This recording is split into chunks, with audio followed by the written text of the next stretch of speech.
It's time for Security Now. Steve Gibson is here with lots to talk about. He's going to have an update on the Australian encryption law and what it could mean to a smartphone near you. We'll talk about massive hacks, of course, and a Microsoft president suggesting there should be legislation and limits on facial recognition now. It's all coming up next on Security Now. Netcasts you love. From people you trust. This is Twit. This is Security Now with Steve Gibson, episode 693, recorded Tuesday, December 11th, 2018. Internal bug discovery. Security Now is brought to you by IT Pro TV, interactive and flexible IT training your team will actually enjoy. Visit itpro.tv/securitynow and use the code SN30 for 30% off the lifetime of your active subscriptions. And by ExpressVPN. Protect your online activity today. For 3 extra months free with a 1-year package, go to expressvpn.com/securitynow. And by Thinkst Canary. Detect attackers or malicious insiders on your network with honeypots that can be easily deployed in minutes. For 10% off and a 60-day money-back guarantee, go to canary.tools/twit and enter the code TWIT in the How Did You Hear About Us box. It's time for Security Now. Hey, better an hour late than never. Sorry to keep you waiting. Steve Gibson, he's our security guru. But as often is the case on Tuesday, we get a little backed up. Hey, Steve, good to see you. Yo, Leo. Yeah, well, there are things you can do for that little backup, but... Are you telling me there's shots for that? Anyway, sorry to keep you waiting, but welcome. Not a problem. Glad to be back on. Because we've got a lot to talk about. It's funny because, guys, I guess a couple hours ago, I looked over in Twitter where I had not looked for a while, and I was overwhelmed by the quality of the incoming tweets. And as it was, we already had too much to talk about. So I thought, okay, shoot, but I'm going to spend some time over there and catch up because we just have so many great listeners who are doing a great job of finding stuff and making comments and providing feedback. I wanted to talk about today. We titled this podcast number 693 for the 11th of December, Internal Bug Discovery, which was motivated by a posting made by a prominent company in the last week who discovered a rather significant privacy breach in their own API and dealt with it. And what this put me in mind of is that there are 4 different sources of discovery of bugs, 4 different sort of discoverers, and only one of them is really the way you want the world to work, which is what we just saw. But it's also the most expensive of the 4 for a company. So anyway, I wanted to spend some time and sort of get a little philosophical about this aspect of the world, which is becoming more important after we catch up with a lot of security. We've got, of course, the most tweeted topic was this Australia recently passed anti-encryption legislation. We also have details of a couple more mega breaches, including a bit of Marriott follow-up, a welcome call for legislation from the president of Microsoft, of all places, a new twist on online advertising click fraud that just made me chuckle. The DHS, of the U.S. Department of Homeland Security, has put out a document asking for the proposals for the possibility of developing a range of technologies, one of which is doing, I was going to say 4, but maybe it ought to be 2, the other cryptocurrencies, what has been done to Bitcoin, in terms of de-anonymizing it in order to track people. We want to touch on that. We've also got the welcome and changing landscape of Tor's funding, the Onion Router anonymizing network funding, an entirely foreseeable disaster with a new and forthcoming Internet IoT-oriented protocol. We have a bit of errata, some closing the loop feedback from our truly terrific listeners, and then we'll take a look, as I talked about at the beginning, a look at this case where a prominent company discovered one of their own bugs and acted responsibly, and what that means. So I think, and we have just a very fun picture of the week. One of our listeners spotted this, took a picture, sent it to me, with the caption that I'm using essentially. So I think we'll have fun sharing that as well. Funny. So yeah. Another great podcast, I think. Awesome. Well, we'll get to the meat of the matter in a moment. First, a word from our sponsor, IT Pro TV. I've talked about them before. It's a great way to get the skills you need or the certs you need to prove you have the skills you need to get a job in IT, and what a great time to get a job in IT. It's got to be one of the few really big growth industries, especially IT security. You can learn everything you need to know with interactive, flexible IT training from IT Pro TV. And if you're in IT already, it's for you too, because this is a great, most successful IT pros are always learning, right? There's always new stuff to learn. You probably enjoy it. And IT Pro TV will make it fun, engaging, binge-worthy content to help you advance your IT career. Over 4,000 hours of on-demand content, and they're making more all the time. They're live every day. Content goes studio to web in 24 hours. You can watch them live Monday through Friday, 9 to 5. I think they have 5 studios now. They're always cranking out the latest, greatest content. I love it because their teachers are people, professionals in the field. They really know their stuff, but they choose them for their, and they're engaging. They're great. You'll fall in love with them. I think it's kind of like Twit. In fact, Tim and Don, the founders of IT Pro TV, said they were really inspired by what we did here. What if you did Twit with a focus on IT? And that's what it is, basically. From CompTIA and Cisco to EC Council and VMware, they've got all the certs. You can stream, of course, on your computer, but they also have apps for iOS and Android. You can Chromecast to a big screen TV. They have a Roku app that's great, Amazon Fire TV app. They have an Apple TV app. So get the app on your device, put it on the big screen TV, sit back, absorb everything you need to know, just kind of in the process. And then when it's time to go to work, you get in the car, you got it on the phone, listening to it. And then when you get to work, you can have it on your computer screen. You can basically binge watch and learn while you're doing it. Have fun too. If you've got a team, an IT team, IT Pro TV is a great way to keep your team up to date. Live and on-demand courses with no need to leave home for training. This is a good time to do IT Pro TV because they've got a big December special on. It's their video-only subscription. The standard membership, listed on their site, just $29 a month. Wait a minute. It's usually $57, $29 a month. And then, whoa, if that weren't enough, you can use the code SN30 and save another 30% off, which means for somewhere around $20 a month now, you can get started in IT, advance your career with the best IT training anywhere, right in your home. They've never done this before. That is an amazing deal.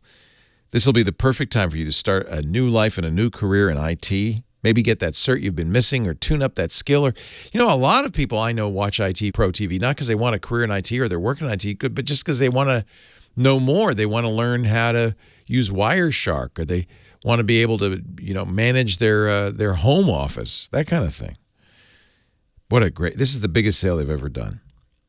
As little as $20 a month for the video-only subscription. Visit itpro.tv/security now. You can get started with IT Pro TV. Don't forget, you need that code, SN30.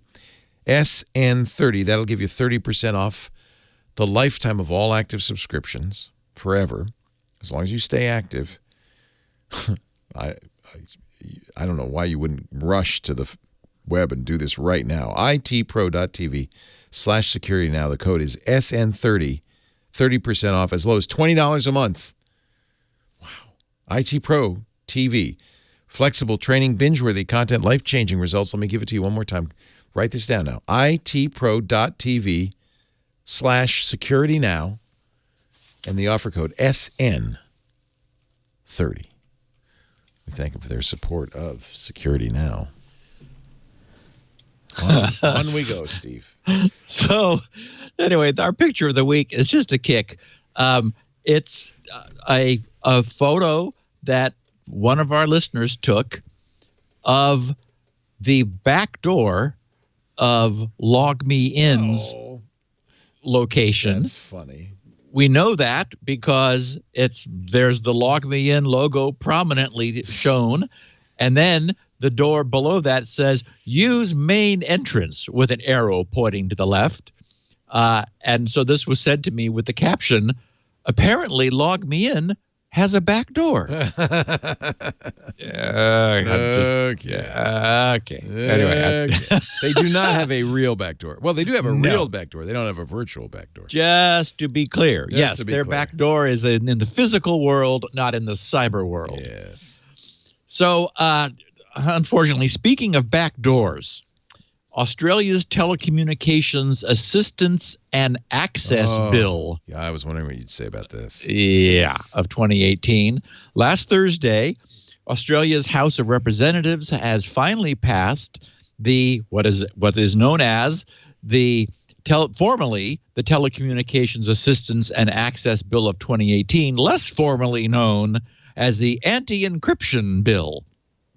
And once Australia's upper house votes the bill into law, which is expected since the bill enjoyed wide bipartisan support, it would go into effect during the next session of Australia's parliament, which occurs in early 2019. So this looks like it's happening. It would provide, and I'll go into this podcast is about interesting details.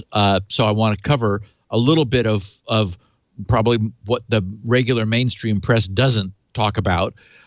It would, as we would expect, and we've been talking about this sort of thing happening now for quite a while, provide law enforcement with a legal means, that is, lawful means, to compel anyone using encryption, so Google, Facebook, WhatsApp, Signal, and others, to assist them in accessing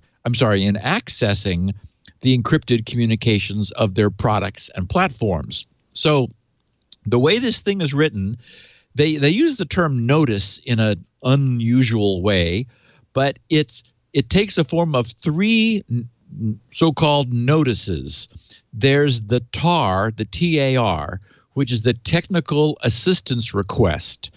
And as that's described as a notice to request tech companies for providing voluntary assistance to law enforcement, which includes removing electronic protection, providing technical information, installing software, putting information in a particular format, and facilitating access to devices or services.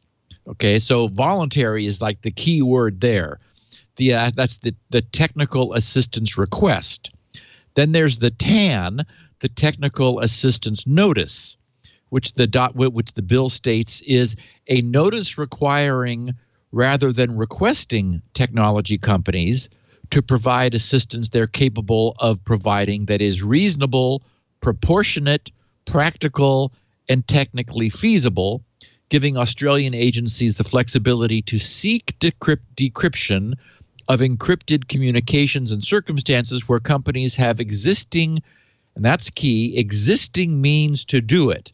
Like, for example, in the bill it states points where messages are not end-to-end encrypted, meaning either before they have been or after they have been decrypted at the other end.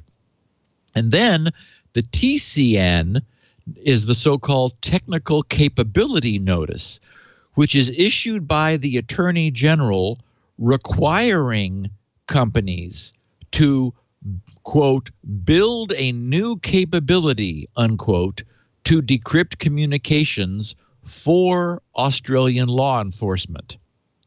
So, we can all read that. Collectively, these so-called notices would compel tech companies to modify their software in where modification is necessary, and their service infrastructure to essentially backdoor encrypted communications and data that would otherwise not be obtained.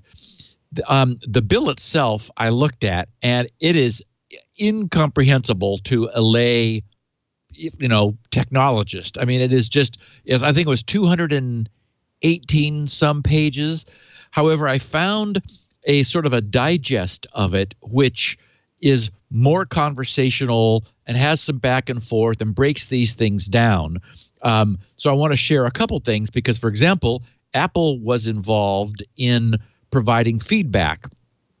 And the industry was invited to provide that feedback, although all of this has been relatively fast-tracked. And it's like as if suddenly there's a great deal of urgency and a lot of the opposition to this, and you can imagine there's plenty from the civil rights people and the industry itself that is saying, whoa, hold on, let's not rush into anything. And the other problem we have is that there is, as always seems to be, where legislation bumps into technology, there is ambiguity left in the legislation, which of course ultimately ends up needing resolution in courts when someone says, well, we don't think that's what the bill says, and the people who wrote it say, well, yes, but that's what we meant. And then the people opposing it say, well, then why didn't you say so? Well, the answer, the reason they didn't say so is they know they couldn't have gotten it passed if it had been a lot more explicit. So it's deliberately left in the gray in order to get it through the legislative process and dump it on, at the feet of the courts. So from this really good digest, they said, following earlier industry consultations, the government released an exposure draft, which is what they called it, of the bill on the 14th of August, 2018. Okay, right? So August, September, October, November, December, not a long time ago, and sought public submissions by September 10th. So, whoops, wait a minute. August, September. So sought public submissions within shy of 4 weeks. The Department of Home Affairs in Australia, DOHA, received almost 16,000 submissions, of which over 15,000 were classified as standard campaign responses. So, I guess politically motivated. 743 were described as unique individual responses classified as appropriate for consideration, and 55 were considered substantive submissions from industry groups, civil society, government bodies, and individuals. They wrote, while some stakeholders raised concerns about other schedules. Oh, this thing has, I think it was 4, they called them schedules, which are essentially the meat of the legislation. It's Schedule 1, which is where all of these 3 notices were described. So this says, while some stakeholders raised concerns about other schedules, the majority of submissions focused primarily or exclusively on Schedule 1 of the exposure draft. And that is the so-called industry assistance schedule. They wrote, many stakeholders provided submissions that included general and specific recommendations on the proposed industry assistance scheme, including, and I don't know what these acronyms are, IGIS, AHRC, LCA, and Applied Cryptography Academics. So those must be Australian interest groups of some sort. And Cryptography Academics, Chris Culnane and Vanessa Teague. There was significant concern that the scheme in its current form has very wide application, and that amendments to offer greater definition, narrow the scope, or clarify processes are necessary. From a technology perspective, Apple submitted that Schedule 1, quote, remains dangerously ambiguous with respect to encryption and security, unquote. Further, Apple stated, quote, we encourage the government to stand by their stated intention not to weaken encryption or compel providers to build systemic weaknesses into their products. Due to the breadth, this is still Apple talking, due to the breadth and vagueness of the bill's authorities, the bill could allow the government to order the makers of smart home speakers to install persistent eavesdropping capabilities into a person's home, require a provider to monitor health data of its customers for indications of drug use, or require the development of tools that can unlock a particular user's device, regardless of whether such tool could be used to unlock every other user's device as well. While we share the goal of protecting the public and communities, we believe more work needs to be done on the bill to iron out the ambiguities on encryption and security to ensure that the Australians are protected to the greatest extent possible in the digital world. And none of that happened. So this thing was pushed through and rushed, and the bill as it stood is in the process of being enacted.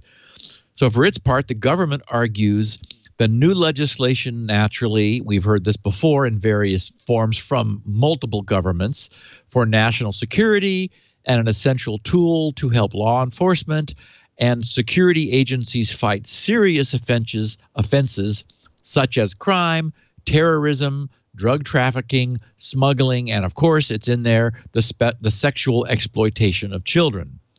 Since the bill had support from both major parties, the coalition and the Labor parties, the upper house could vote in support of this assistance and access bill to make it law, which, as I said at the top, is expected to come into effect in early 2019.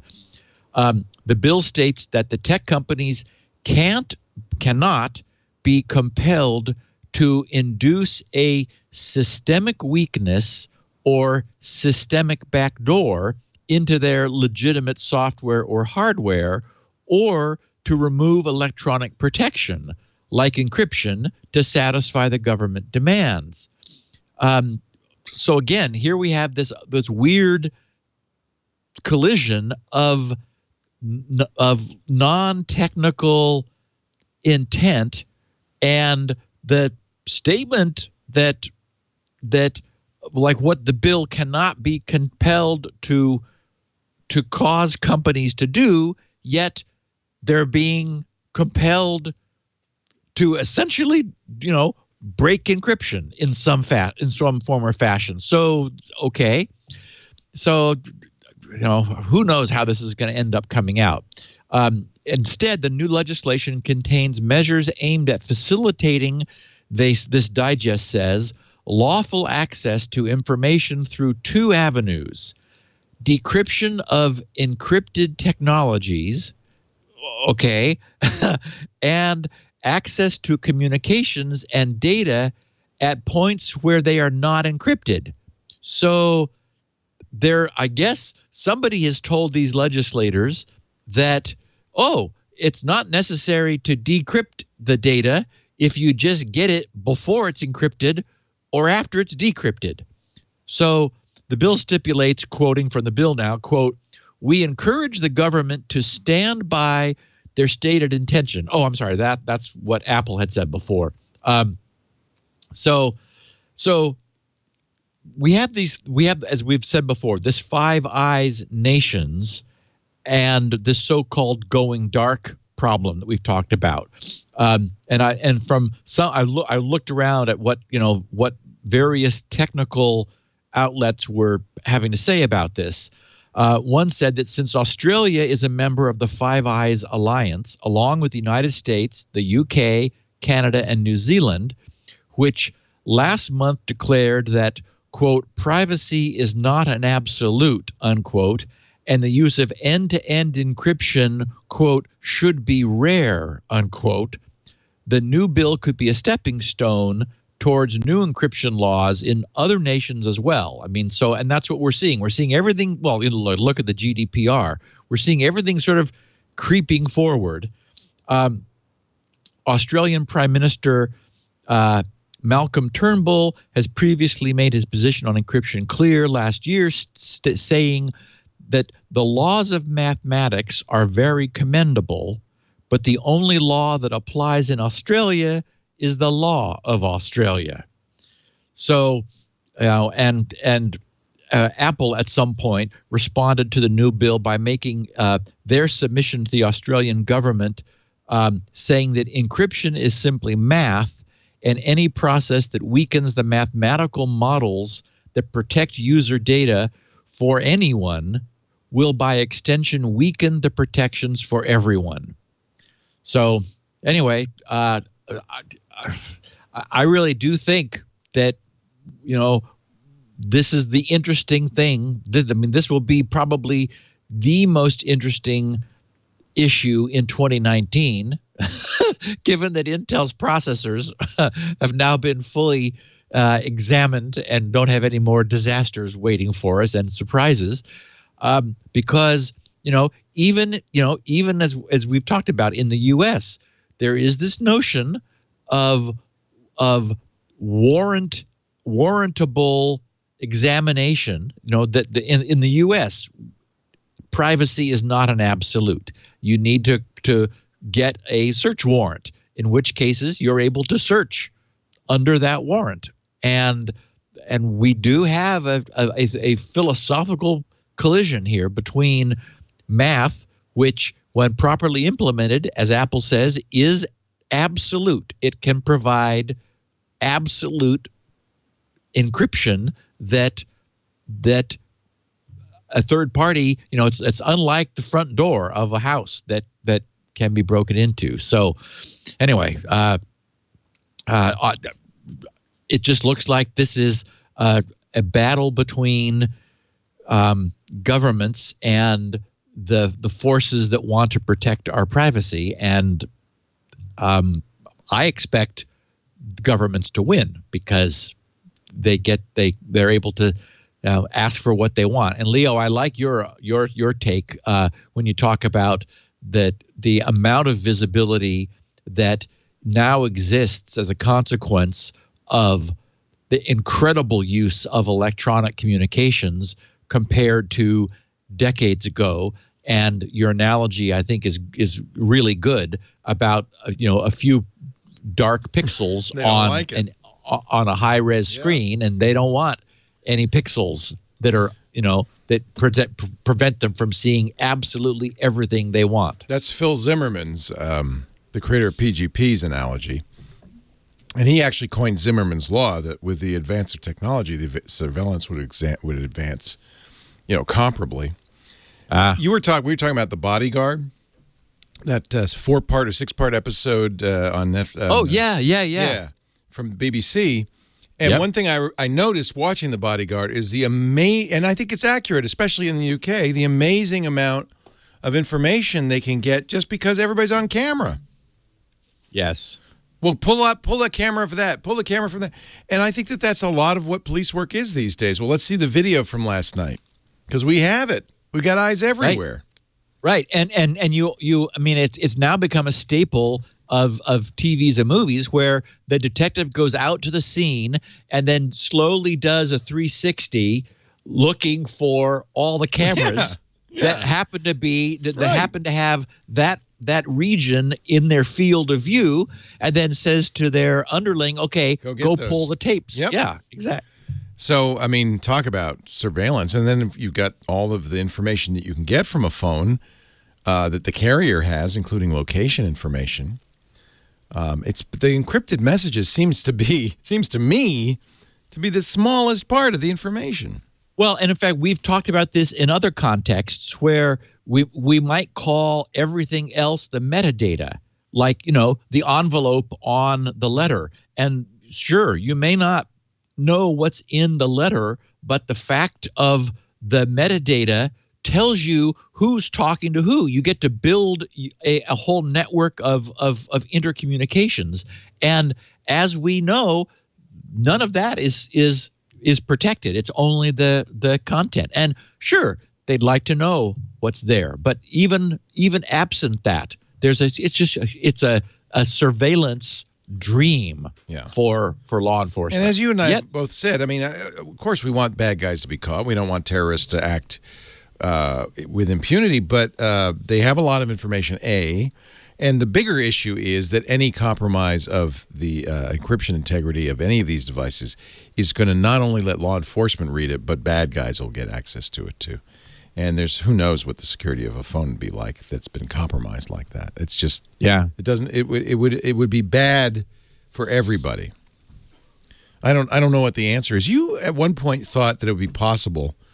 Your position on this was it would be possible to somehow let government get access to this without compromising everybody's safety. So in a very selective ecosystem, which is Apple's, because I use them as an example because it's in place and it exists.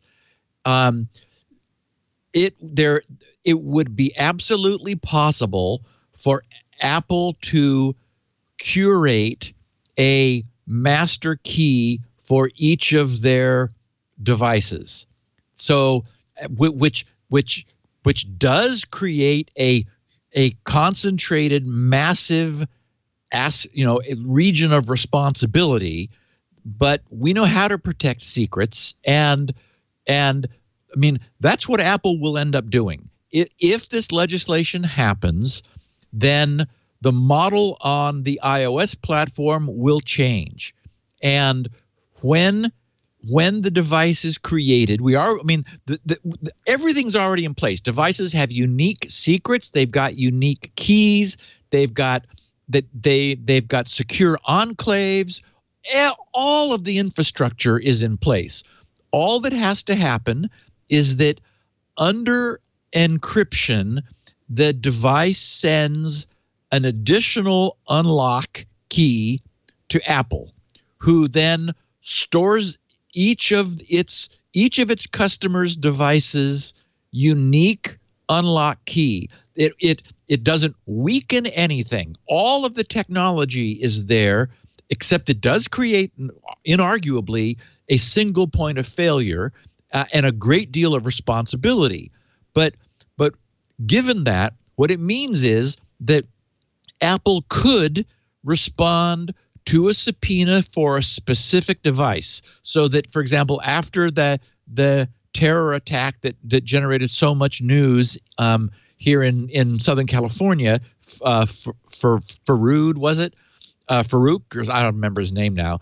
The guy who had the cell phone that could not be cracked. Well, FBI could generate a subpoena, and they would say to Apple, "We need this one phone unlocked." Apple looks up the unique key for that one device and unlocks it for law enforcement.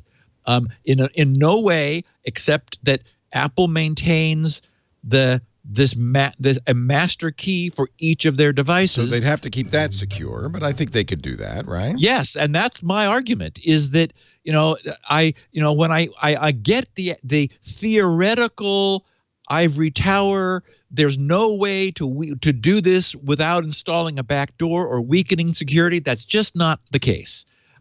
Here's the problem. You could say, "Oh yeah, well we could trust Apple," but then there's Huawei and Samsung. That's why I started. Yes, that's why I start off by saying this only applies to Apple's ecosystem, because this is the way Apple has built this out. You're right. It's entirely. Like, for example, the Android platform would be, that doesn't exist because you've got all. Each manufacturer be a separate issue, right? And they're not even updating these devices. No. That's like, it's nuts. So this Australian law is nothing like that, really. It's requiring everybody to have some way to get that data. Yes, yes, and from a technology standpoint, we will be talking about this, I think, because what will happen now in some of the dialogue that I've seen that I didn't discuss. There has been the discussion of like major. I think there are also very steep fines. I think it was $10 million is one of the fines that I saw referred to. Yet it was noted that, well, that doesn't put a dent in one of these massive multinational technology companies. So it's like, and they could react by saying, fine, we'll pull out of Australia. Well, that hurts Australia not to have the services of a company that says we either protect the privacy rights of our customers who may happen to be Australians, or we're not going to have any Australian customers.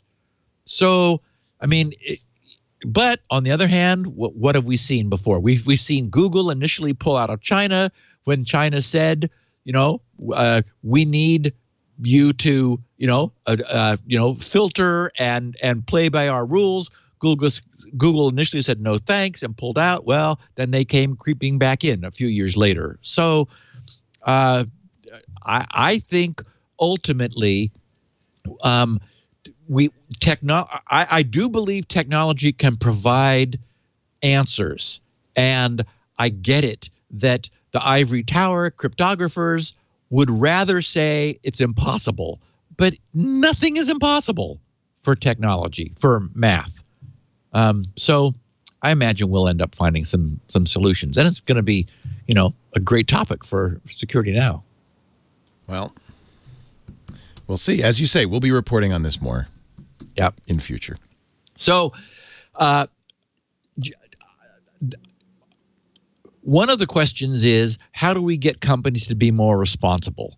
And I noted over the past week that the attorneys general of 12 states, Arizona, Arkansas, Florida, Indiana, Iowa, Kansas, Kentucky, Louisiana, Minnesota, Nebraska, North Carolina, and Wisconsin, have gathered together to file a lawsuit against an Indiana-based medical informatics engineering company. Well, in fact, their name is Medical Informatics Engineering, MIE, and they have a subsidiary, No More Clipboard, NMC, and they're a company that is automating medical records management, as No More Clipboard sounds like, so that instead of having all paper records, everything's online. MIE, the parent company, sells this web-based electronic health record services. And, no one has to be told that you have to take security seriously if you're going to do electronic medical records in the cloud, because the cloud is the cloud. It's very different from, a local network in a doctor's office where everything is kept local. So the wheels of justice turned slowly. This all began back a little over 3 years ago, on May 7th of 2015, when hackers stole very personal information of 3.9 million people from MIE's back-end database using a simple SQL injection attack. So this is, and of course, being medical records, it's not just LinkedIn information. It's names, addresses, social security numbers, also health data, including lab test results, health insurance policy information, past diagnoses, disability codes, doctors' names, medical conditions, the names and birth certificates and birth statistics of their children. In other words, everything.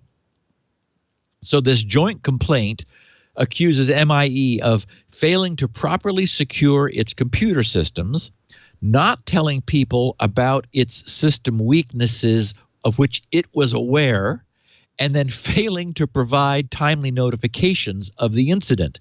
MIE never bothered to actually encrypt this information, even though it said it did. It also, so it was in violation of HIPAA regulations, just there. It also provided public accounts for sharing the passwords tester and testing, which were established specifically so that a client's employees did not have to log in with a unique user ID. Yeah, why bother with that? Penetration testers uncovered the issue and highlighted the risk to MIE, but the lawsuit says that MIE took no action. And then, using one of these test accounts, which was discovered, the thieves explored the health record database using SQL injection attacks to gain further access to more privileged accounts. So using the technique we've described in the past, pivoting from one access point to another. MIE allegedly didn't have any data exfiltration alarms in place. Nothing alerted them to the fact that data was being taken out of their system. It was a network performance monitoring alarm, of sorts, that finally raised the red flag because the attackers were dumping so many large records from the database at such volume that it choked off the network bandwidth. And they started to wonder, why is the internet so slow today? Anyway, the states which have brought this suit allege that once the breach was discovered, MIE only had a draft incident response plan and that there was no evidence that it even followed that in any case. And they added that the notifications, had they been followed, were inadequate. They discovered the breach on the 26th of May in 2015 and informed the public of the breach via a notice on its website, not directly, 15 days later on June 10th, and then finally began email notifications another 5 weeks after that on July 7th, and then finally followed up with printed paper letters in December. So anyway, the 12 states that are bringing this suit claim that MIE and their subsidiary NMC violated federal HIPAA legislation protecting the privacy of health information, also accused MIE of breaking 27 state-level laws concerning data breach notification, abusive and deceptive practices, and personal information protection. The states are proposing a consent decree to clear up the matter before getting into litigation, and they're calling for an as-yet undefined payout from MIE, along with its commitment to follow, to clean up its act and follow several security measures, including the use of multi-factor authentication, not making generic accounts accessible via the internet, using strong passwords, training their staff properly in cybersecurity, using a security incident and event monitoring solution, and putting SQL injection attack detection measures in place. And they'll have to do responsible things like conduct regular security audits with help from a qualified professional, file reports, and take actions on them. In short, the settlement asks the company to do what any competent cybersecurity team charged with protecting sensitive data should be doing. So in their coverage of this, Sophos notes that the collaborative nature of the settlement, and they said, as voices call for stricter federal privacy protection laws, this could be a sign that states are getting fed up with these mega breaches and are taking things into their own hands. They noted that in October, Uber settled with all 50 states over the handling of its 2016 data breach, paying $148 million. So Sophos wonders whether this suit might herald more coordination between attorneys general to hold companies accountable. And for our part, let's hope that other companies observe this. We don't know yet what the fine is going to be, but this is a company clearly in violation of existing laws who has been caught doing this, and I think the fine needs to be hefty so that other companies look at that and think, whoops, it will be much less expensive for us to follow the law and put these measures in place than it would be to be caught not doing so and then have to pay the fine. Yikes. And speaking of databases, there's the director of cyber risk research at Hasten, Bob Diachenko, has been tracking a publicly accessible instance of MongoDB, which could be accessed without authentication for some time. Over the course of several months, October and November, Bob initially discovered this database, which was open in October, containing 66,147,856 unique records, containing the full name, personal or professional email address, user's location, details of their skills, a phone number, employment history, also a link to the individual's LinkedIn profile was present, all of which led him to believe that this was likely scraped data from online LinkedIn profiles. He was unable to determine the owner of this database, just having found it at some IP on the internet and unable to attribute it to whomever. But it is now no longer up. He had an interview with Bleeping Computer where he noted that the scraping of personal data, presuming that it was just scraped from the web, is legal, and that making a copy of it is publicly available is legal, as long as it's not used against the best interests of its owner, which is considered an offense. There were 66 plus million records, including email addresses. That entire database has been uploaded to Troy Hunt's Have I Been Pwned service. So any of our users or our listeners who are interested could make another visit over to Troy's Have I Been Pwned service, put any of their email addresses in to see if they are newly apparent, which would indicate that this data had gotten loose and, since the last time they checked. I think what we're seeing is that this is a natural, things like this, incidents like this, is because it's not the first time it's happened. It's not going to be the last time.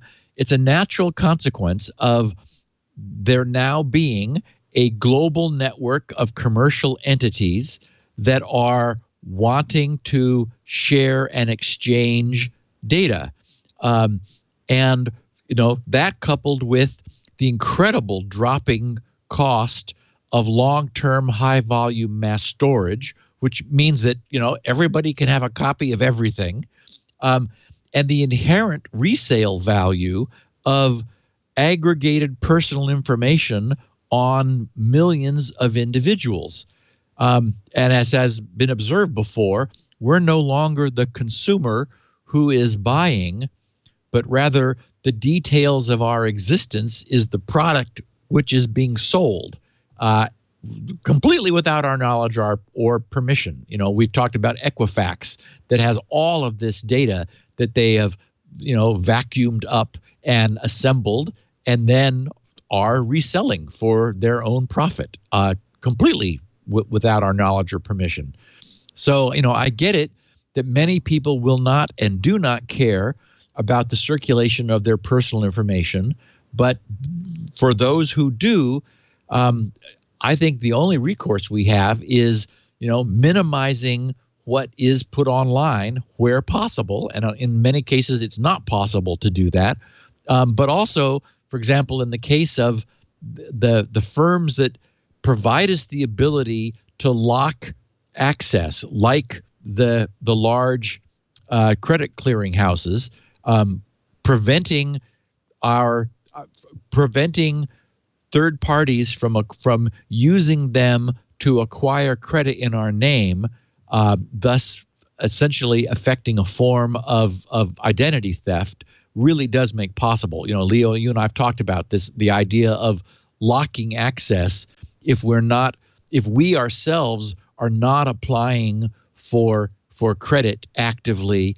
I'll say again, it really makes sense it's the right thing to do. To keep anybody from applying for credit. Yeah. And on that note, before we talk about an interesting piece of outreach from Brad Smith, the president of Microsoft, and what he's asking for regarding facial recognition, let's take our second break. I thought that was interesting. We will. We'll talk about that in a second. First, though, I want to tell everybody who watches this show, I know you all know about VPNs, and you know the value of a VPN for protecting your privacy, eliminating geographic restrictions, surfing safely in public, and even at home. But, there's a lot of discussion. What's the best VPN? It's hard to find out if you read the reviews online because, frankly, some of those sites are paid by the VPN companies.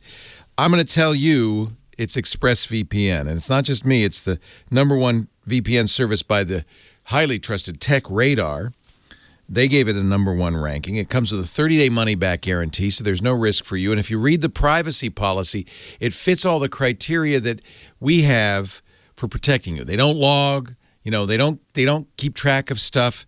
They don't a lot of VPN services, and this is why you want to pay for a VPN. If it's a free or a very, very low cost, $10 for a lifetime, they're monetizing somehow, and often it's injecting ads or selling your information. Not ExpressVPN. Not ExpressVPN. And it's still pretty affordable, less than $7 a month. They have, of course, yearly plans. In fact, I'm going to give you a great deal in a second. Whether you're in a cafe or a hotel, whether you're on public Wi-Fi or even your own home Wi-Fi, maybe you don't want your ISP to know what you're up to, a VPN is the best way to go. ExpressVPN is the fastest. It's got servers all over the world. It's got easy-to-use apps that run seamlessly in the background, whether it's a desktop, a laptop, a phone, a tablet. You turn it on with one click, and you're protected. ExpressVPN secures and anonymizes your internet browsing by encrypting your data, hiding your public IP address.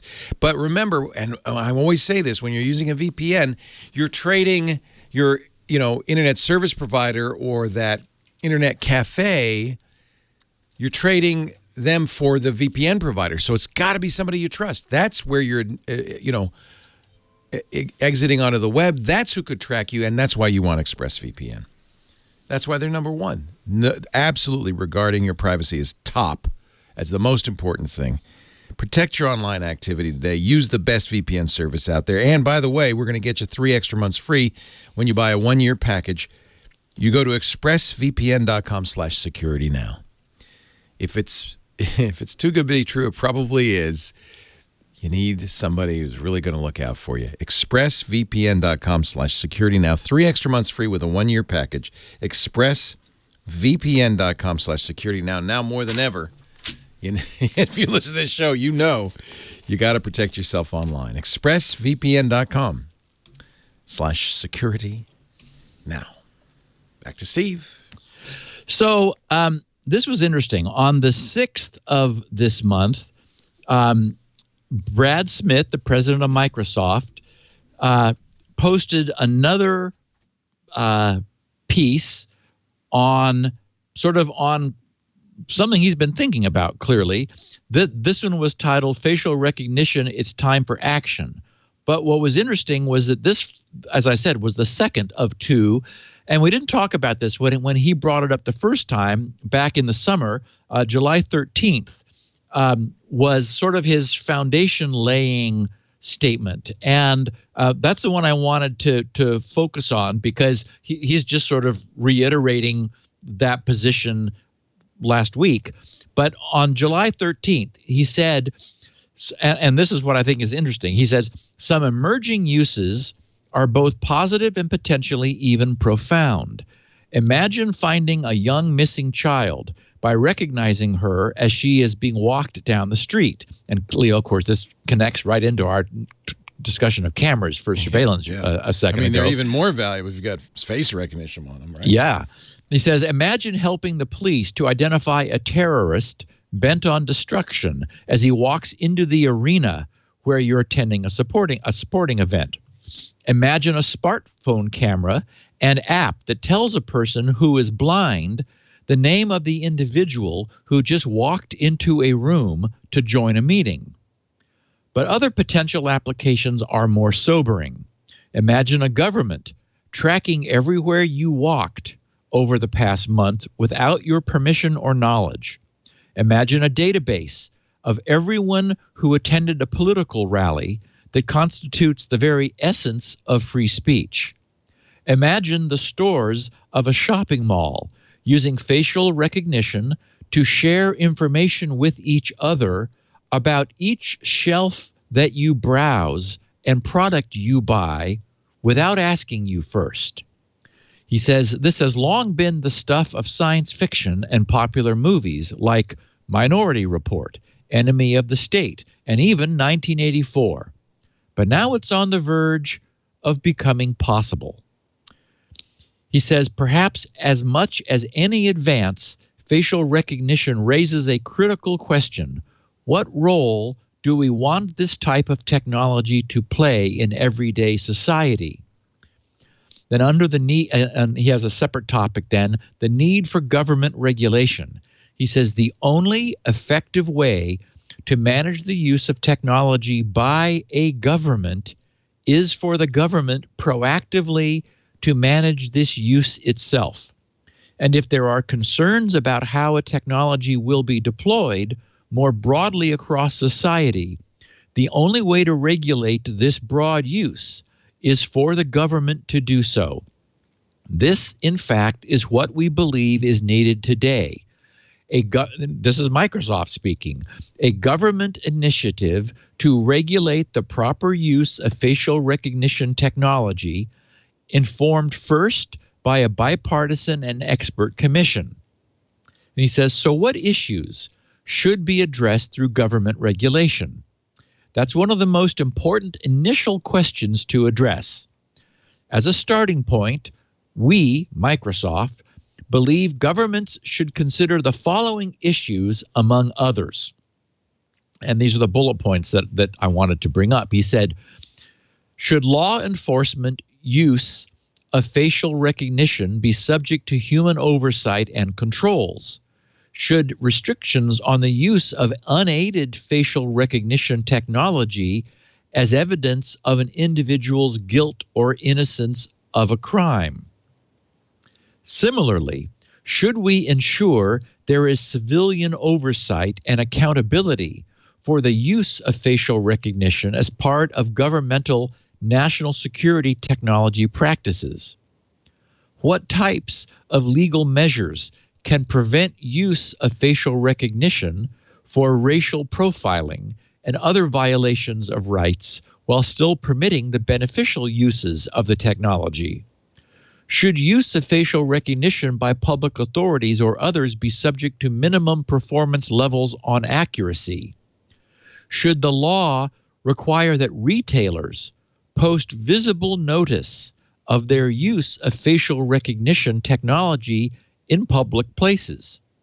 Should the law require that companies obtain prior consent before collecting individuals' images for facial recognition? If so, in what situations and places should this apply? And what is the appropriate way to ask for and obtain such consent? Should we ensure that individuals have the right to know what photos have been collected and stored that have been identified with their names and faces? Should we create processes that afford legal rights to individuals who believe they have been misidentified by a facial recognition system? So from a technology standpoint, which is, of course, the approach we take primarily, I think these are really interesting points. And, for example, Leo, that, we've all seen signs when we enter a retail establishment, a notice that, like, video surveillance in use sort of thing, which which is taken to a different level if, it seems to me, if it's facial recognition, automated facial recognition running behind those surveillance videos. If you look around in any department store or in any large public facility, you often see those little black domes that are, presumably cameras pointing somewhere. And it's different to imagine that they're going into, they're being spooled on hard drives in case there's some reason to later run back at some point and see what happened somewhere in order to, recreate an incident that happened in a public place. That seems different than them running facial recognition and logging the names and, well, virtually more than the names, the unique identities of the people that the camera believes it has seen within its field of view on a streaming basis. So, but as Brad notes, this really is where we are. I mean, this is not science fiction any longer. It's probably already happening somewhere, and we don't know about it. So, we were once upon a time earlier, like I guess it was just after Edward Snowden's revelations, it came as some shock that the NSA had mega nodes on the internet where they were sucking up all of the unencrypted packet traffic. Well, even the encrypted traffic, assuming they could decrypt it in the future. And, that was a little bracing for us. And so now we're in a place where, thanks to computational capability, the crazy drop in prices of sensors and processing, which makes this feasible, that there could be recognition happening pervasively, in the public sphere, not just on the internet. Frightening. So, I got a kick out of a bit of news of some ad click fraud, which was going on in a set of Android apps. A long time ago, somewhere here or on the Twit network, we noted the interesting fact. I remember this being discussed. Either I was discussing it with you, Leo, or it was being discussed on one of the podcasts. The interesting fact that in this very tightly optimized online advertising land, ads clicked by iOS device users were considered to be more valuable than those clicked by Android users. Because they spend more money. Exactly. And so consequently, advertisers were shelling out fractionally more money for iOS clicks than clicks from non-iOS devices.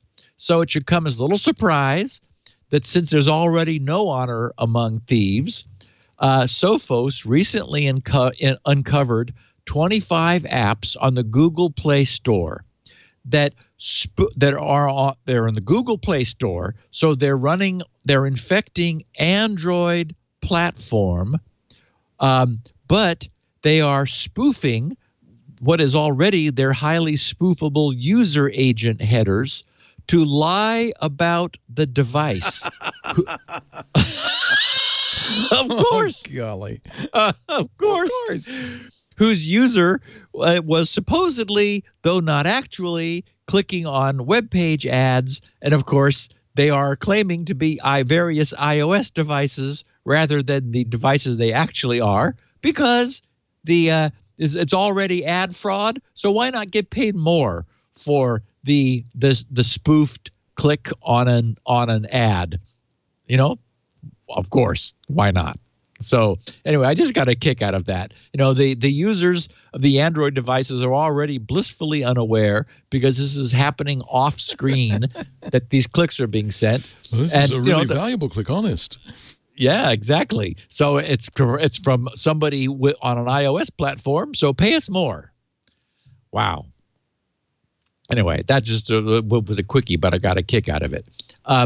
And we talked about the big the big Marriott breach as a consequence of their Starwood property acquisition. It just came out that a Marriott spokesman said the hotel was working on a way to reimburse some of their prior guests the cost of obtaining replacement passports. Oh my! If they can show that they've been victims of fraudulent operations where the passport number was involved. It turns out that New York Senator Chuck Schumer publicly called on Marriott over the weekend to pay for people's passport replacement fees. He said, quote, "The data breach at Marriott compromised millions of travelers' U.S. passport info, and a new passport costs $110. So Marriott must personally notify customers at greatest risk, and Marriott should pay the costs of a new passport for victims who request it." Whereupon Connie Kim, a Marriott spokesperson, wrote in an email to the Washington Post, "We are setting up a process to work with our guests who believe that they have experienced fraud as a result of their passports being involved in this incident. If, through that process, we determine that fraud has taken place, then the company will reimburse guests for the costs associated with getting a new passport." So there.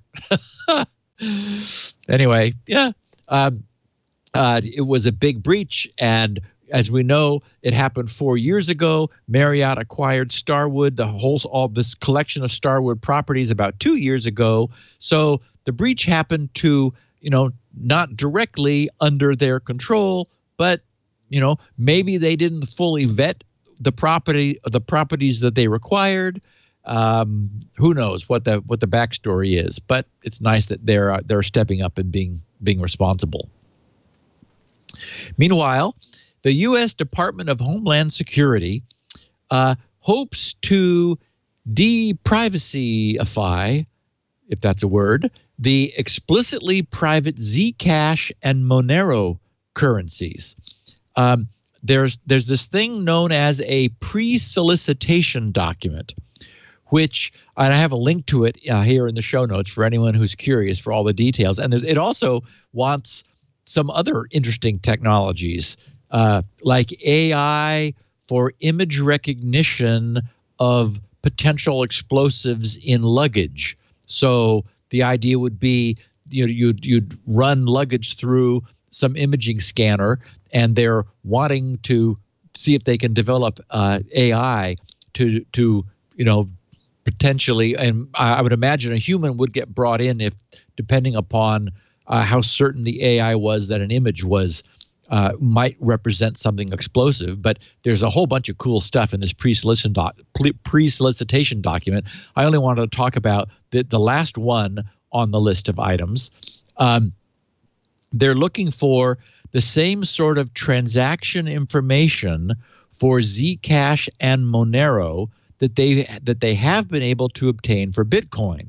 As we know, law enforcement has had great success in tracking Bitcoin transactions, because although the Bitcoin system cryptographically protects itself and is secure against external tampering, Bitcoin transactions are not private since they are recorded in a public ledger, but it is tamper-proof. So the whole point of it is there's no way to go back and change the public ledger, but the transactions themselves show publicly available Bitcoin addresses, so everyone can see, where the money is going to the level of the level of the Bitcoin address. Not so with the deliberately privacy enhancing Zcash and Monero currencies. So this DHS pre-solicitation document begins by explaining, quote, "The Department of Homeland Security, DHS, Small Business Innovation Research, SBIR program, comprised of the Science and Technology, S&T, we're big on acronyms here, Directorate's SBIR program, and the Countering Weapons of Mass Destruction, the CWMD Office SBIR program, and remember that's the Small Business Innovation Research, invites small business concerns to review this pre-solicitation notice, which is intended to lead to the FY19, that would be fiscal year 2019, DHS SBIR Phase 1 solicitation. This notice is not itself a solicitation or request for proposals. This notice is merely an opportunity for interested parties to comment on or request information about the attached topic areas. And as I said, there are a list of topics. The last one is what caught my attention. The last item on the list says objective: design a product to support the implementation of blockchain-based forensics, data analysis, and information sharing. And under description, they said blockchain and distributed ledger technology, DLT, are emerging technologies being leveraged for a wide range of commercial and governmental applications. The most well-known use case would likely be Bitcoin. Within the newly emerged cryptocurrency arena, which has spurred further interest and developments. Prior efforts have addressed Bitcoin analytics, which covers only a limited scope within the realm, the greater realm, of cryptocurrencies. This proposal seeks applications of blockchain forensic analytics for newer cryptocurrencies, such as Zcash and Monero. And ongoing research within the field also contributes to new technological implementations and technologies that continue to multiply the specific types of consensus, privacy, security, and proof mechanisms. They said a key feature underlying these newer blockchain platforms is that is frequently emphasized is the capability for anonymity and privacy protection. While these features are desirable, there is similarly a compelling interest in tracing and understanding transactions and actions on the blockchain of an illegal nature. To that end, this proposal calls for solutions that enable law enforcement investigations to perform forensic analysis on blockchain transactions. This analysis can be approached in any number of ways and may consider different data situation use cases depending on whether additional data from off-chain sources are available.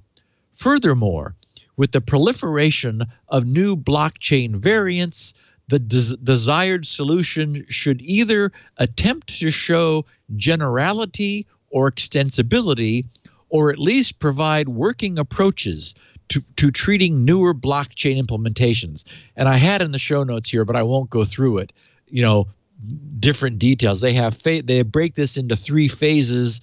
The design of an analysis ecosystem, where they mention Zcash and Monero. Phase 2, the prototype and demonstration of these forensic technologies designed during phase 1.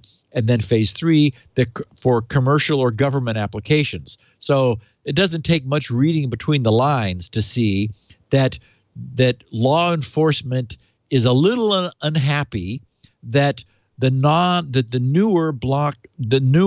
non-Bitcoin so-called distributed ledger technologies are thwarting their ability to see into the transactions to the same degree that they're able to see into Bitcoin transactions. In the case of Bitcoin and the tracking of those transactions, thanks to the help of the private sector, U.S. law enforcement authorities, for example, were able to determine that 95% of all ransomware ransom payments were cashed out and converted into fiat currency through the BTCE cryptocurrency exchange.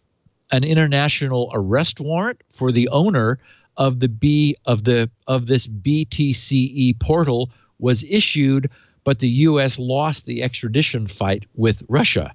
So the point is that in the case of Bitcoin, it is the case that we have the technology and the government is using forensics tools to, as we know, track where the money is flowing with Bitcoin. They very much want to be able to do the same thing with the next generation of emerging cryptocurrencies such as Zcash and Monero. But at this point, they don't have those tools. So they would like to have them. And I thought that was interesting that was, on their, that this is now, not surprisingly, on their radar, and an opportunity for some enterprising individuals to see if they can help the government to produce those tools or produce those tools for the government. It's always been a little bit of a concern to especially people who are skeptical that the Tor project was created by DARPA, the Defense Advanced Research Project Agency, and that that its initial funding and its funding for quite a while through its startup was from the U.S. State Department. It's like, okay, but on the other hand, its technology has been vetted. It's open. The source is open. It's been scrutinized extremely well. And so I really do think, and we know that the people in the Tor project, we know that their hearts are in the right places. And just to step back for any new listeners, what we know is that the internet was in the same way that it was never designed with secrecy and privacy in mind. Thus, the underlying protocols do not support encryption. That had to be added on top later. Similarly, the internet was never designed with anonymity in mind. We've talked about it often, how the system is inherently a point-to-point system. Your browser needs to contact Microsoft, so it asks your DNS server for the IP address of Microsoft.com, and when it gets it, it sends a packet to that IP address with the source of the source of the packet is your IP, so that answers can come back to you, and the destination is the IP that it got from DNS. And so what's established over this amazingly heterogeneous network of linked routers is essentially a point-to-point communications link where each end knows the address of the other. In other words, zero anonymity. And for what it's worth, anybody looking at packets can also see their source and destination addresses, even when they're encrypted.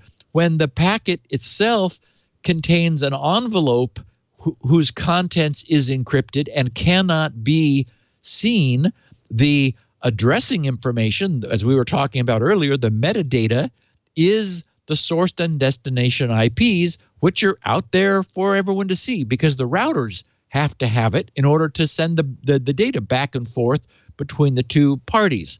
So Tor came along as a unique and truly cool question, which is, can, in the same way that security and privacy has been added on top of the existing internet? Can anonymity be somehow added on top of an existing routing system that doesn't itself support anonymity? And if anyone is interested, we did a really cool podcast way back in the day on Tor.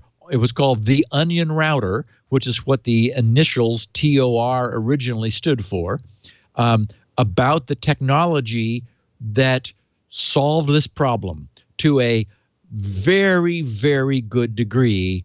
It added an anonymity layer on top of the internet, such that somebody who very much wanted to communicate with some other entity on the internet, but very much wanted to protect their identity, was able to choose a bunch of routers that their data would bounce around, Tor routers, before emerging onto the public internet, and would create this so-called onion, a series of encapsulations, successive encapsulations of their data, such that each router that their data went to could only take the outer wrapper off before forwarding it. The router would know where the data came from and where the data was going to, but not where it came from before that and not where it was going to after that, as a consequence of these successive encapsulations. And so after a few hops, the actual source of the data is deeply obscured. And subsequently, we've talked about various academic attacks on this Tor network and how that anonymity guarantee or hope can be penetrated. But it's fundamentally very good, and it takes somebody with a huge amount of resources and money and will in order to sort of even then weakly de-anonymize. And I think the most interesting thing that came out of the research is that it is much easier to prove an assumption about who someone is than it is just to collect data on everybody. So even in efforts to de-anonymize, it's first necessary to make an assumption about who the endpoints belong to, and then with a great deal of effort, it's kind of possible to confirm the assumption, but that's even that is a weaker success on breaking anonymity. Okay, with all that said, the Tor project recently published because they are a nonprofit, they published their tax exemption form 990, which reveals a lot about the source of their funding. And the really nice bit of news here is that in 2017, which is what this recently filed form covers, the U.S. support had almost hit 50%. It was at 51%, with the balancing 49 being sourced not from the public sector, U.S. government, but from various private sector entities or other governments. The co-founder and the developer of the original software was a guy named Roger Dingledine. And he said, Really? Okay. Yeah, I know. Roger guy. Roger Dingledine. Sorry, Roger. Anyway, he said, in terms of percentages, while 2015 saw 85% of our funding coming from the U.S. government, 2016 saw the fraction drop to 76%, and 2017 we're down to 51%. So the fact that Roger's talking about this suggests that he too, as a representative of the Tor project, understands that people have always been made a little uncomfortable that the U.S. government is funding all of this. He said I should take a brief moment to explain how funding proposals work for those who worry that governments come to us wanting to pay us to do something bad. There is never any point where someone comes to us and says, I'll pay you X to do Y. The way it works is that we try to find groups with funding for the general area that we want to work on. And then we go to them with a specific plan for what we'd like to do and how much it would cost for us to do that. And if we're lucky, they say, okay. So in 2017, breaking down the funding was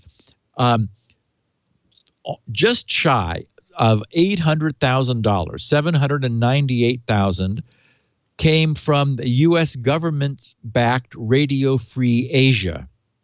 $635,500 came from the similarly U.S.-backed SRI International. $594,000 from the Swedish International Development Cooperation Agency, SIDA. $548,000 from the U.S. NSF, the National Science Foundation. And the State Department, which, as we noted, financed Tor's initial development and has sustained the project through its first years by covering most of its costs, has been reducing its involvement in Tor funding. In 2015, it was in for $200,000. It went up a little bit in 2016 to $218,000, but in 2017 it was down to $133,000. So at the same time, last year the Tor project raised a record $425,709 from its users, which is more than twice the funds it raised from users in 2016. But so far this year's, it's looking a little bit bleak at only $95,000 so far. As I think we've mentioned in the past, Mozilla has been a good partner with Tor. They've pledged matching funds for user donations, and overall Mozilla, independently of that, has stepped up, boosting its contributions from $24,500 in 2016 to a whopping more than $500,000, $522,188 last year, and they are expected to be a top contributor in 2018 as well. So yay for the Mozilla Foundation for doing that. And DuckDuckGo also contributed $25,000 to the Tor project in 2017, just because they wanted to support that. Tor project has also received in-kind service donations such as free cloud computing, free hosting, volunteer coding, translation services, and legal services, which they estimate for the purposes of their filing at around $806,000. So all told, the Tor project's 2014 total revenue was $2.5 million. It grew to 3.3 in 2015, dropped by 0.1 to 3.2 million in 2017, hit an all-time high of 4.2 million last year in 2017. So Roger said that Tor's budget, even at the 2017 level, which seems like a lot at 4.2 million, remains modest considering the number of people involved and the impact they are having. He said it is dwarfed by the budgets that our adversaries are spending to make the world a more dangerous and less free place. So for what it's worth, their donation page is donate.torproject.org. And it's kind of a cool page. It's live. And if you watch it for a while, you might see it jump a bit. I went there and looked at it and happened to see the numbers change. So somebody had just donated while I was there. So it is really nice to know that a network designed not to provide anonymity. It's nice to know that in a network like the internet, was designed not to provide anonymity, such a facility like Tor exists, and that it really does provide strong anonymity, which, as we've discussed previously, can only be penetrated at great cost and with tremendous resources. So, yay for those guys. I mentioned an entirely foreseeable disaster at the top of the podcast. Believe it or not, a recently designed protocol for IoT devices uses UDP with no authentication, which pretty much tells you all you need to know, at least our audience, about what is going to happen and, in fact, has started to. Leo, I know you jumped on the NTP protocol, the network time protocol, for its use in amplifying DDoS attacks. Right. And of course, we've previously talked about how DNS can be used. You make a simple query to a DNS server, and it returns a larger response. So if you spoof the source IP of your query, then the DNS server's response goes to the IP you spoofed rather than back to you. Same is true for NTP. In the case of DNS, it can be restricted so that only the users of the DNS server's local LAN have access. The same is true in the case of NTP. The problem is for protocols which are intended to be globally accessible and want to use UDP. Well, it turns out that there's a new one on the field. It's called COAP, the Constrained Application Protocol. It is self-described. It is at coap.technology. Describes itself as a specialized web transfer protocol for use with constrained nodes and constrained networks, meaning, low cost, low power devices in the Internet of Things. The protocol is designed for machine-to-machine applications such as smart energy and building automation. And as I said, here's the bad news. It supports the use of unauthenticated UDP packets in a simple query reply mode, and a very small query can return a much larger 50 times larger reply. So it's a dream come true if it exists publicly on the internet for DDoSers. It is essentially, in fact, it can be thought of as a compactified HTTP. The protocol can support DTLS style certificate-based endpoint authentication and encryption, like TLS over UDP. But when that's done, it's no longer tiny and simple, nor is it lightweight. So all that extra goodness has been eschewed in favor of just sending a query and returning a reply. COAP is new, having only recently been ratified into a standard 4 years ago in 2014. So we would expect uptake to follow the creation of libraries and then its manufacturing and deployment into devices. So what does Shodan have to say about it? After several initially quiet years, the number of publicly exposed, accessible, and answering COAP devices has only in the last few months exploded, actually over in the last year, exploded since a little over a year ago, beginning in November of 2017. It first appeared on the map in November of 2017, so 13 months ago, with about 6,500 devices. A month later, it was at 26,000 devices. Then by May of this year, that number had grown to 278,000 devices. And today, we're in the somewhere between 580 to 600,000 device range, according to Shodan.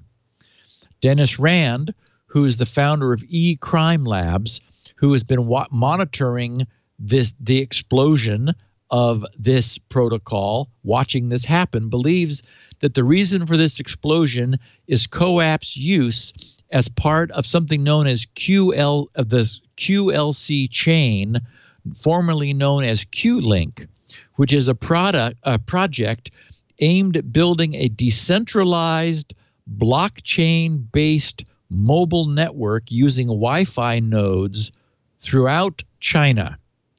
If you look at Shodan for a breakdown of the IPs where CoApp is available, China has 573, almost 574,000 of them. The next biggest, 574,000. Next biggest is the U.S. at less than 4,000, the 3,831. Russia, 1,675. Canada, 327. Germany, 193. So these are virtually all in China. And this recent rise in readily available and poorly secured CoApp clients, which is to say no security, has not gone unnoticed. Over the past few weeks, the first DDoS attacks carried out via CoApp have started to appear.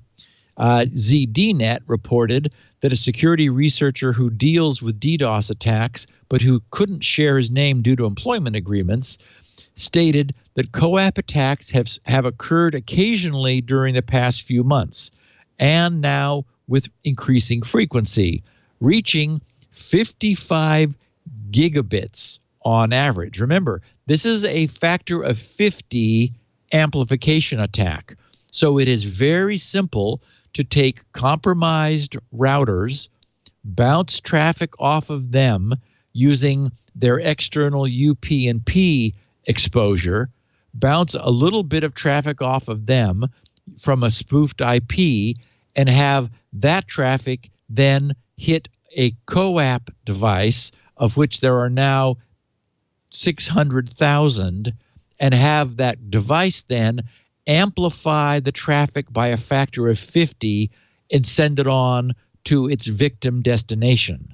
So, yikes. 55 gig on average, and one of the largest CoApp attack was seen at 320 gigabits. 55 gig, to put this in perspective, is an order of magnitude larger than the average size of a normal DDoS attack, which is about 4.6 gig, according to the DDoS mitigation firm Link 11.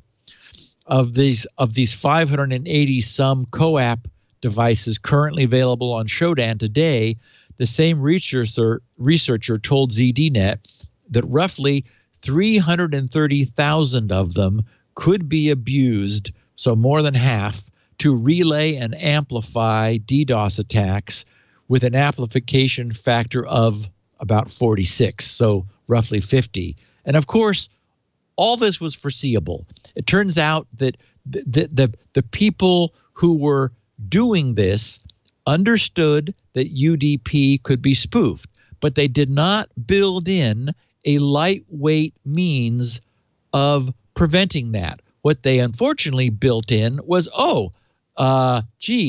you could bring up DTLS. And so there is a security protocol for CoApp, but nobody uses it because it requires. I saw it. It looked like maybe 8 or 9 round trips, and basically it's full weight DTLS. TLS on top of UDP protocol, which is just sad. I mean, it takes no rocket science to figure out how to solve the problem. When I was writing the show notes, I thought, well, okay, how would I solve it? One way would be to have the initiator first ask for permission by sending a small permission request packet to its intended to the endpoint it's intending to make a request from. The recipient would simply encrypt the requesting IP with its own locally unique private key and return that as a permit. It needs to retain no state. All it does is there's an incoming request for essentially permission to ask you questions.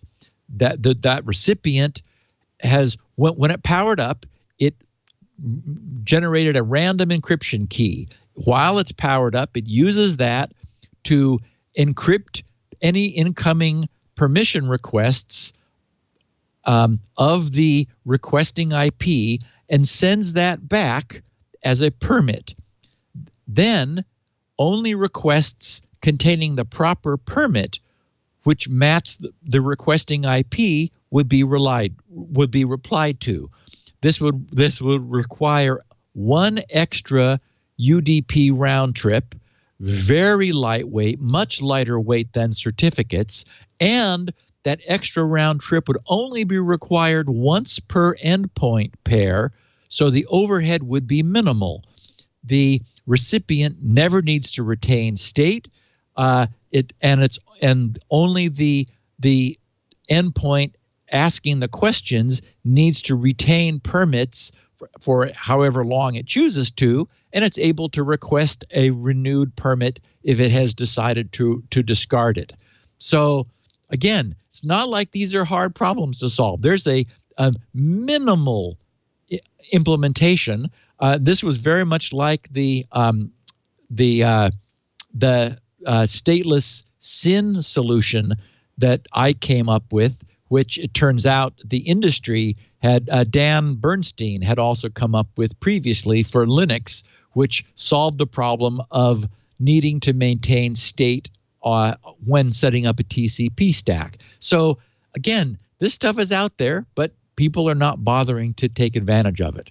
And as a consequence, now we have a rapidly growing number of new IoT endpoints that will happily multiply attack traffic by a factor of 46. And we're getting much larger DDoS attacks as a result. And Leo, we're going to go into errata, closing the loop, and then our final topic after our final message. Okie dokie. Our show today brought to you by, you got to think, had Marriott. How long were the bad guys in the Marriott network? 4 years. 4 years? Had they not heard of Thinkst?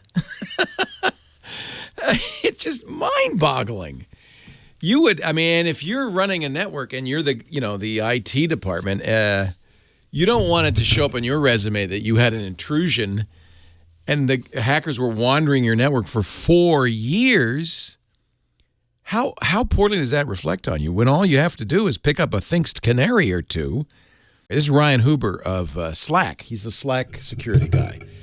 This is a tweet from last year. Complete list of enterprise security products I recommend. Evergreen edition. Number 1, Thinkst Canary. Number 2, DuoSec. Number 3, Yubico. The Thinkst Canary is an appliance, a simple device that sits on your network, and it doesn't just look vulnerable on your network. It looks valuable. You could put fake files on them. You can enroll them in Active Directory. You can make it look like whatever you want. First of all, I'll show you the alerts, because when you get attacked, you don't get a whole bunch of data. You get some simple, meaningful alert that says, somebody's on your network. Somebody's on your network.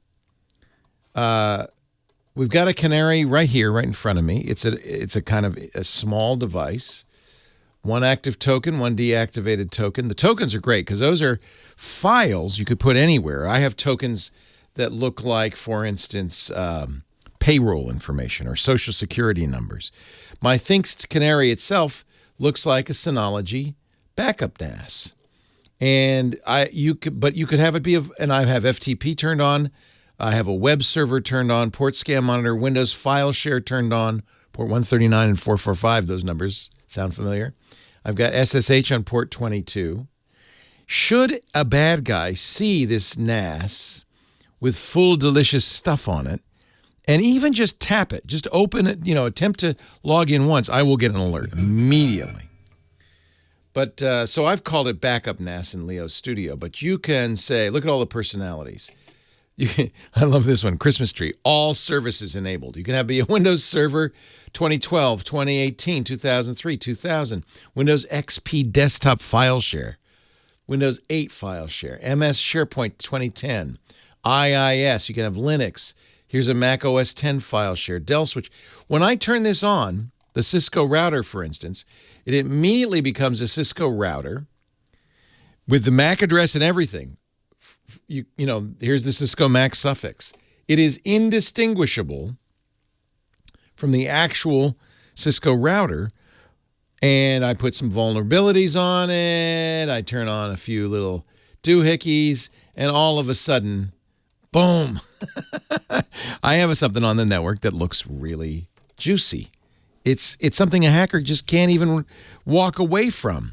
They're like consumer electronics devices. You can see how quick and easy it is to set up. I wish I could show you this. It's too short a cord, but it's kind of like, there it is. It's small. You basically, you pay a yearly fee, and you get a bunch of canaries, and if anything goes wrong, you put another one in. They'll send you another one for no charge.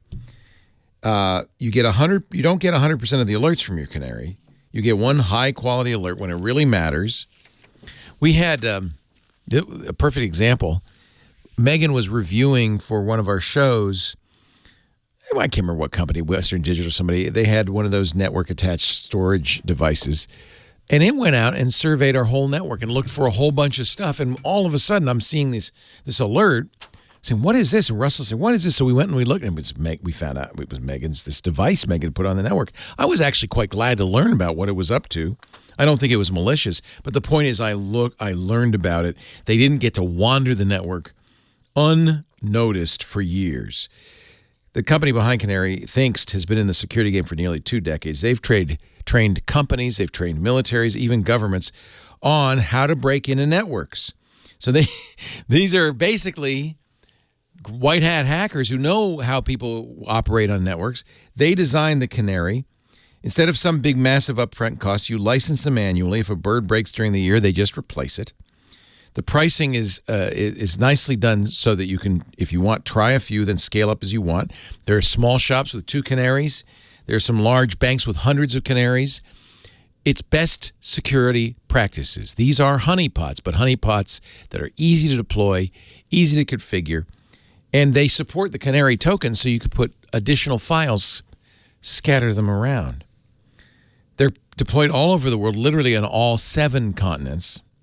Some of the biggest names in Silicon Valley run them and love them. So let me give you the pricing. $7,500 a year for 5 canaries.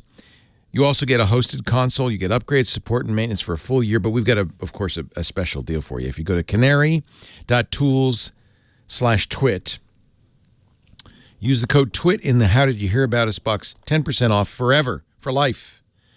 And we know you're going to love your Thinkst Canary, but if for any reason you're not happy, you can always return them within 2 months. You have a 2-month money-back guaranteed full refund. So 60 days to really try these out.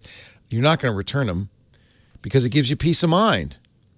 And you just have to wonder why the folks at Marriott didn't have something like this on their system.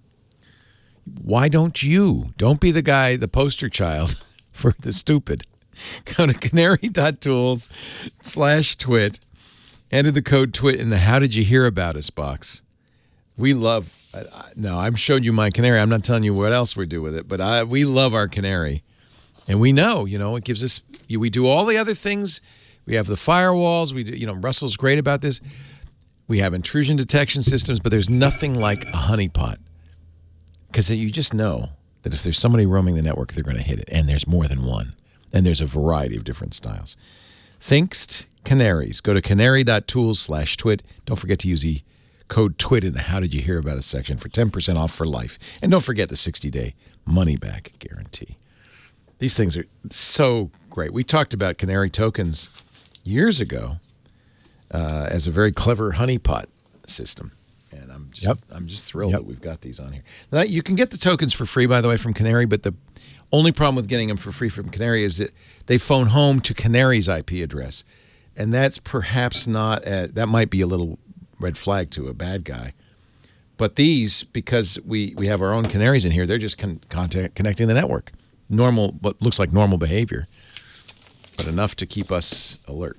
Russell and I are very glad we've got our canaries. Now, we're also very glad we have this guy right here, Mr. Stephen Gibson. So a little bit of, I guess this is errata because it corrects something that I just assumed was still true, but I'm very thankful for it. We talked last week about this debacle that Sennheiser has gotten themselves into, where they were found installing a single common root certificate in their head setup application, very much the way Lenovo did back in the boy, what was that? And I'm blanking on the name of the Lenovo. Oh yeah, mess. Somebody in chat. Yeah. Anyway, I've got email from so these were the guys at Socorvo who found this Sennheiser root CA, and I got email from Andre Dominic. Superfish. Yep. The Lenovo Superfish. Vetman wins. He was the first. Then Zagnut, then Chicken Head. So Andre Dominic of Socorvo sent me a note saying, "Hey, Steve, thanks for mentioning our small finding," which nobody thinks was small. It was very cool. He says, "But just a short comment on the Chrome stuff. It is often mentioned in the media that Google Chrome is performing certificate pinning for the Google domains. But Google apparently has backed away from the idea. In our report, you can find a picture of the current Google Chrome accepting the certificate. Additionally, we did not detect any unusual behavior of Chrome when presenting our cert to the browser." So that isn't, we can't take that as definitive, but it's interesting because, I've been saying on the podcast every time it comes up that the Google browsers know they have the fingerprints of the Google certificates. Well, in fact, we know that it at least used to be true because this is how fraudulent certificates have been found, have been spotted in the wild in the past, was that Chrome said, "Hey, that's not from Google." So I just wanted to thank you, Andre, for the correction, and we'll see, if we get any more information about that, because maybe Google did. I mean, I've wondered how they could pin all their certificates because they're creating them like crazy and minting them on the fly, and it seems difficult to do that. But maybe they've backed away from that. I don't know. But I did want to, mention that Andre says, maybe we can't be counting on that. Greg K. in Columbus, Ohio, he said regarding CA certificates, he says, "I'm fine with your rants about adding certs to trusted CA stores and middle boxes. However, I'm an advanced user. If I want to use my own internal root CA or my own middle box to knowingly scan my own web traffic, I should be able to do that. I should not be restricted from adding whatever I want to my trusted cert stores on my network through group policy or whatever means. So I agree with your comments, but I am opposed to restricting the ability to do these things. I know what I'm doing, but others do not. So please be careful and responsible when you call for banning these activities to those individuals or organizations that can do it responsibly. I know you didn't exactly do that, but I would hope that you are being careful with your opinions." And I'll just say it, I did mention that I also have my own root certificate. I've got one for this machine and one for localhost, which I discovered when I ran the Mark Rusinovich or Sysinternal's test against the root stores to make sure that nothing creepy had crawled in to my root store. So, Greg, I take your point, and I guess what I would opt for would be something like the dark screen. Whoa, hold on. What you're about to do is installing a root certificate into your store. Are you sure you want to do this? That doesn't exist. A UAC style dialogue that doesn't exist right now, and as a consequence, these things are just able to slip in without our knowledge. So I think it's necessary for some control to be provided. But I agree with you. An expert end user still needs to have the ability to do this. Craig in Edinburgh said his subject was self-signed cert surprise, all the way from Azero. So I guess that's got to be a location in Edinburgh. He says, given your audience, Edinburgh. Oh, okay. We don't say the guh. That's crap. You got to say Edinburgh. He says, he actually did say, I'm not kidding. After this, no accent, please, Leo. But I didn't read that. So I already blew it. He said, given your audience, I bet I'm not alone in alerting you to this, but thought it was worth flagging up. After you mentioned SigCheck, that's the sysinternals tool, I ran it, expecting to be clean, as I don't install much, and was surprised to find one cert listed from Blizzard for battle.net. He said, yes, I'm a long-time Warcraft addict. I could quit any time I like, honest. He says, I wondered what it was doing there and came across this post from a Blizzard employee. And I have the link in the show notes. I'll read it in a second. He says, I don't think it's anything to really worry about. As the last line says, the desktop app generates a self-signed certificate that's unique to your machine and configures your system to trust it. So it's not the same as the Lenovo screw-up, but I had no idea it was there until today. It probably ought to be at the very least opt-in, don't you think? Okay, so Blizzard posted, our recent update to the Blizzard Battle.net desktop app made sure players could properly use features like logging into Battle.net via a social network or joining a Blizzard group via an invite link.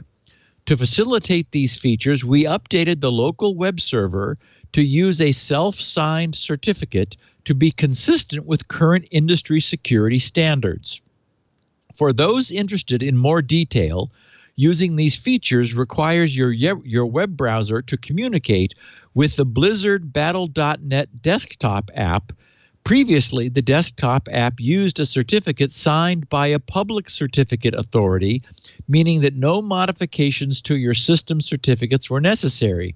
However, this technique is incompatible with certificate authority policies, and we can no longer use it. So, first of all, yay to Blizzard for not continuing to do something that is not safe, because that would have required that their server running the desktop have a private key for the certificate that they're using, and that's a big no-no.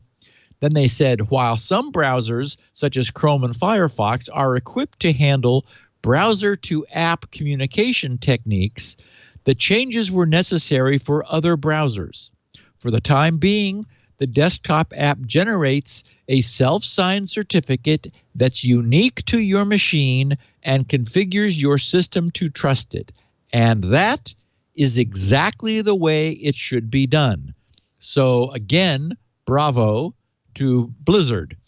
What unfortunately Superfish did, and what amazingly Sennheiser repeated, was using a single certificate globally, such that in the case of back when Lenovo made this mistake with the Superfish software, which was an add-on, there was only the Superfish system installed a certificate that all that was common to all Lenovo users who had that Superfish software, which then allowed spoofing of any site to all of those users. Same thing for Sennheiser, but a per system certificate. And what I said last week, the mistake that Sennheiser made was not creating a per system cert, which their installer could easily have done, which Blizzard did. So Blizzard did what they wanted to do correctly. So yay. And Craig, thanks for sharing that experience and example. Okay, so an important lesson and teachable moment thanks to more troubles with Google+. David Thacker, VP Product Management of G Suite, posted yesterday under the title Expediting Changes to Google+. And I will quickly share what he wrote. He said, in October, we announced that we'd be sunsetting the consumer, that's one keyword, version of Google+ and its APIs because of the significant challenges involved in maintaining a successful product that meets consumers' expectations as well as the platform's low usage. We've recently determined that some users were impacted by a software update introduced in November that contained a bug affecting a Google+ API. And of course, our listeners will remember that we covered a different, exactly similar problem not that long ago. He says, we discovered this bug as part of our standard and ongoing testing procedures and fixed it within a week of it being introduced. So the point I'll get back to later is that they have something called standard and ongoing testing procedures, which brought this to light. And that's significant. He says, no third party compromised our systems, and we have no evidence that the app developers that inadvertently had access for 6 days were aware of it or misused it in any way. With the discovery of this bug, we have decided to expedite the shutdown of all Google+ APIs. This will occur within the next 90 days. The addition of which essentially accelerates this by about half a year. He said, in addition, we have also decided to accelerate the sunsetting of consumer Google+ from August 2019 to April 2019. While we recognize there are implications for developers, we want to ensure the protection of our users. Details about the bug in our investigation. He wrote, our testing revealed that a Google+ API was not operating as intended. We fixed the bug promptly and began an investigation into the issue. Our investigation into the impact of the bug is ongoing, but here is what we have learned so far. We've confirmed that the bug impacted approximately 52.5 million users in connection with the Google+ API. With respect to this API, apps that requested permission to view profile information that a user had added to their G+ profile, like their name, email address, occupation, age, and so on, were granted permission to view profile information about that user even when not set to public. So it was a glitch in this, should this it be public or not? And the upshot was it published information that the user had put in, but it marked non-public.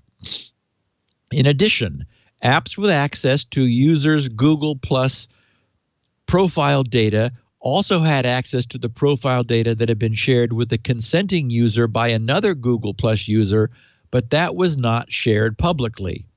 So again, another publication mistake. The bug did not give developers access to information such as financial data, national identification numbers, passwords, or similar data typically used for fraud or identity theft. no third party compromised our systems, and we have no evidence that the developers who inadvertently had access to this for 6 days were aware of it or misused it. We have begun the process of notifying consumer users and enterprise customers that were impacted by this bug. Our investigation is ongoing as to any potential impact to other Google Plus APIs.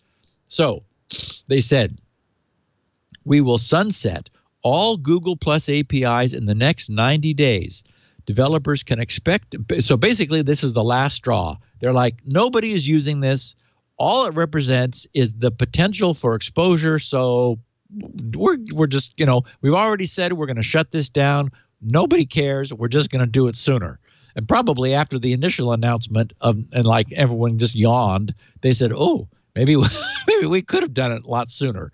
So they said developers can expect to hear more from us on this topic in the coming days and can stay informed by continuing to check the Google Plus developer page. He said, we have also decided to accelerate sunsetting consumer Google Plus, bringing it forward from August to April 2019. We want to give users ample opportunity to transition off of consumer Google Plus, and over the coming months, we will continue to provide users with additional information, including ways they can safely and securely download them and migrate their data. And they had a note in here, which I'll skip, to enterprise customers saying, don't worry, this is not going for you. So the importance to me of this phrase, we discovered this bug as part of our standard and ongoing testing procedures and fixed it within a week of it being introduced. I want to formally congratulate Google for this, and I think it brings up an extremely and increasingly important issue. If a bug exists or is introduced at some point, it can subsequently be discovered, and history is showing us will eventually be discovered by any one or more of 4 possible entities. It could be found by a malicious black hacker who leverages it to damage the company who created the software and or their users or customers who have trusted the company's offerings to be safe to use. As we've recently seen several times, it might also be discovered by a self-aggrandizing gray hat who does not themselves leverage the discovered vulnerability, but who discloses the bug's existence irresponsibly to both embarrass the company and endanger their users or customers until such time as it can get fixed. And that's, that a perfect example are the 3 recent 0 days, which we've seen tweeted. Or the bug might be discovered by a security researching white hat who responsibly discloses their discovery and quietly notifies the company notified the company to the problem so that it can be repaired. Or finally, the bug might be discovered by the company's own employees who can, as Google just has, immediately repair the oversight, determine the nature and extent of its impact on their users or customers' exposure, and notify them proactively of any possible consequences. While inadvertently outsourcing the discovery of unknown bugs to third-party security researchers is often what happens, it also often happens that those discoveries are made by those whose hats are not white. So it's a gamble. And unfortunately, it's a gamble that many companies make because they do not, cannot, or choose not to build in processes to find those bugs themselves. We know that those who create a system that's intended to be secure and bug-free are the least able to attack it and find fault in their own work.